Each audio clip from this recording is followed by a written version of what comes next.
Yeah, tuli ku cruise ya Ssese.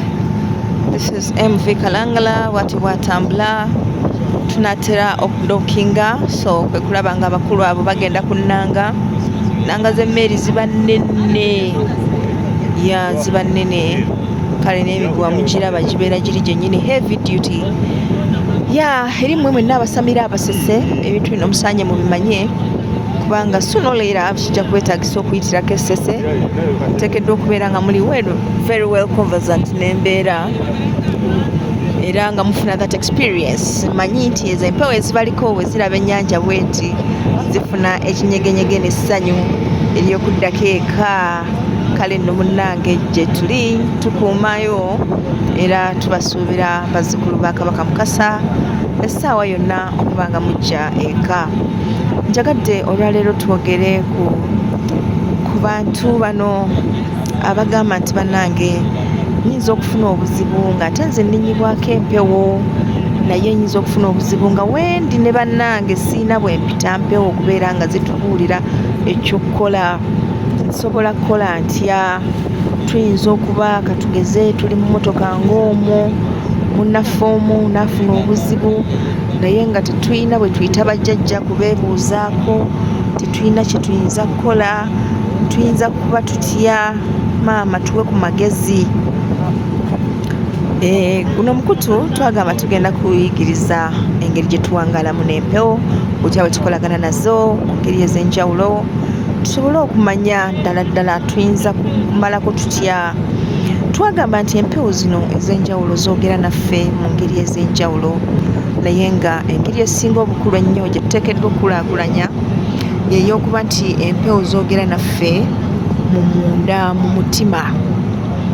Era nabagamba nti muteekeddwa okufunangayo obudde ne mwetendeka okuwuliriza empewo nga zoogera nammwe. Empewo zoogera naffe mu kaseera bw'otozisuubirira. Era twagamba tufunengayo eddakiika ng'ezo oba 3 oba 10 tusiriikirire munda muffe tuwulirize, tulabe nga munda eyo tuggyayo eddoboozi eryo erisinga okuba ettono era tuyige okuliwuliriza. Kale nno oyo y'entebe gwe mulaba era tugenda kugoba oyo ye Nakiwogo. Kati kino kiferi kitambulira ku campus, kyemmanyi kigenda kutuukawo kituuse Kiwete, naye nga ensonga enkulu yakwewuliriza. Wuliriza yo inner voice. Kiikyo kitandise okukyuka. Yo inner voice egamba ki? Owulidde? Kale mu kaseera akazibu ennyo oyinza okuba katugeze olina wootudde nga bagenda kusuula ekikwekweto eky'okukwata abantu, katugeze nti oba abakolera ku nguudo oba ki, empewo esobola okujja n'ekugamba owange vva wano. Don't be hesitant. Buli lw'owulira nga out of the blue n'owulira nga waliwo eddoboozi erina kye likugamba, act upon it very fast. Act upon it very fast. Ojja kulaba ng'olina ebizibu by'osimattuka ebiyitirivu kubanga zo zirabira wala, zirengerera wala. Ojja kulaba ng'obadde waakavaawo wooti ne bayisa ne babakwata ne babayoolayoola awo. Yeah, it happens. Ng'ekizimbe obadde waakakifuluma wooti ne kikwata omuliro. It happens. Kwegamba nga olina engeri gy'osimattuka naddala ebizibu bino just because you listen. Oyinza okuba oli awo weegalaamiriza ne bagamba genda ku mulimu katikati n'oba nga waakagulawo, kasitoma n'ayingira with a very good deal ng'agula ebintu ng'ate bingi ate ku muwendo omulungi ate ng'asasulirawo. So you should learn to listen to yourself. Sagala mulowooze nti bajjajja abo bokka abalinnya ku mutwe ne boogera nti be bokka abaliyo mu nsi muno. So we are having a chance of seeing a ferry docking. Yeah, musembere tulabe ferry eno ng'eddockinga. So we are heading, that is Nakiwogo. Uyo tumulaba tumusitula avaayo asembera. So kati wano tutunudde wali wennyini ku lutindo emmeeri w'eddockinga. Yeah, I have the pleasure to show you this. Musobole okuba nga nammwe you enjoy with me how it all goes. Kale tugambye tube nga twewuliriza munda muffe. Bwe tuneewuliriza survival instincts zaffe bajjajjaffe batubuulira, ekyo ekigombe kitegeeza mwenna abali ku lutindo muveeyo, Ssenkagala atuuse. Ye baveeyo abapakinze obubi, abadde balina bye bakolerakolerawo, abatundirawo biki, so naawo bavaayo. Kati abemulaba balina bye banyoola, bakugulawo ekyo kiki, bagenda kukigula, mujja kukiraba nga kikkakkana. So saagala bagambe nti ate totukangako Ssese, so you know nothing, you know something about Ssese. So ekyo kikyo kiki mugenda kukiraba. Yeah, let me increase the light a bit. Thank you. Yeah, ebyo bye mulaba ge maato ag'enjawulo agali kuno ku mwalo gw'e Nakiwogo, amayumba ag'enjawulo. So this is how Nakiwogo looks. Waliwo speedboats bupangisibwa, abanaatambula.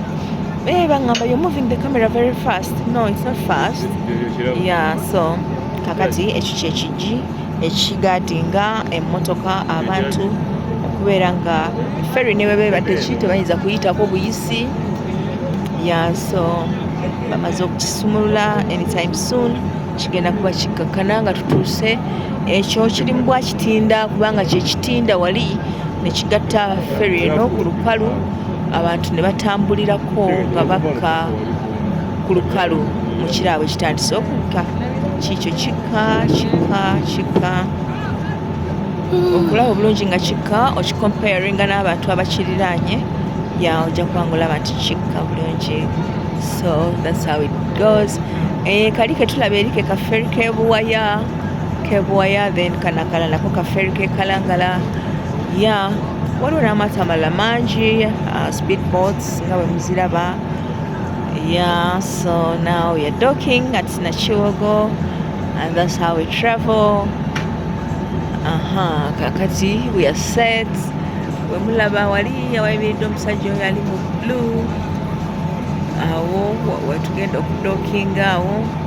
So ono pilot naye abeera mukugu kubanga alina okitayiminga kigendere ddala kikoone wali, abantu babe nga basobola okutambula obulungi ne bavaako nga tebafunye buzibu bwonna.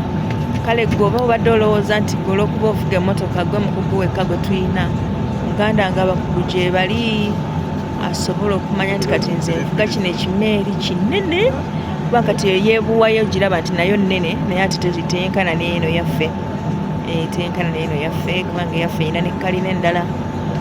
So erina first class ne second class,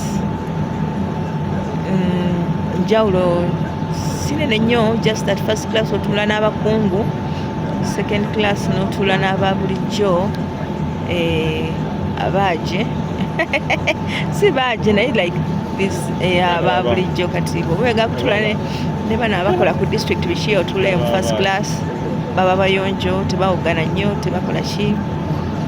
Kale embeera eyo njawulo sinene nnyo mu bisale, so we would always opt for first class ng'obuwagizi okuwagira economy. Ekiferi kya gavumenti era batujjako akasente kasaamusaamu okubeera nga tukikozesa. Abagala ekyobwereere kiri Masaka era nakyo kifaanana ng'ekyo ekyebuwaya nga bwe mukiraba. Abagenda ebuwaya baabo bali mu kulinnya, ndooza musobola okubalaba eri emabega eri kambazuuminga, baabo balinnya mubalabye.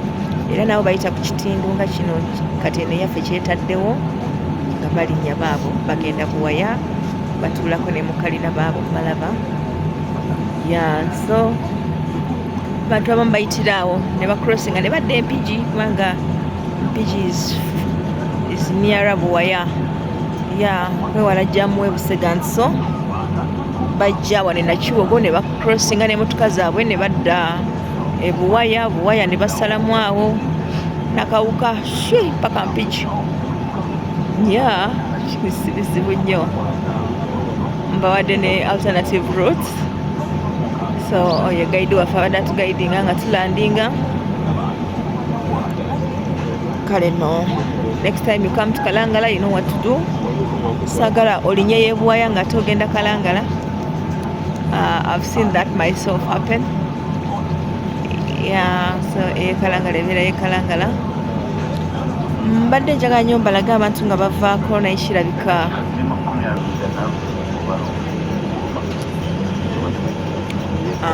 abantu baabo batandise okuvaako, abo bakru ba ferry be basoose okuvaako. Emmotoka yange ennonye yiiri naye ate ng'egenze Buwaya.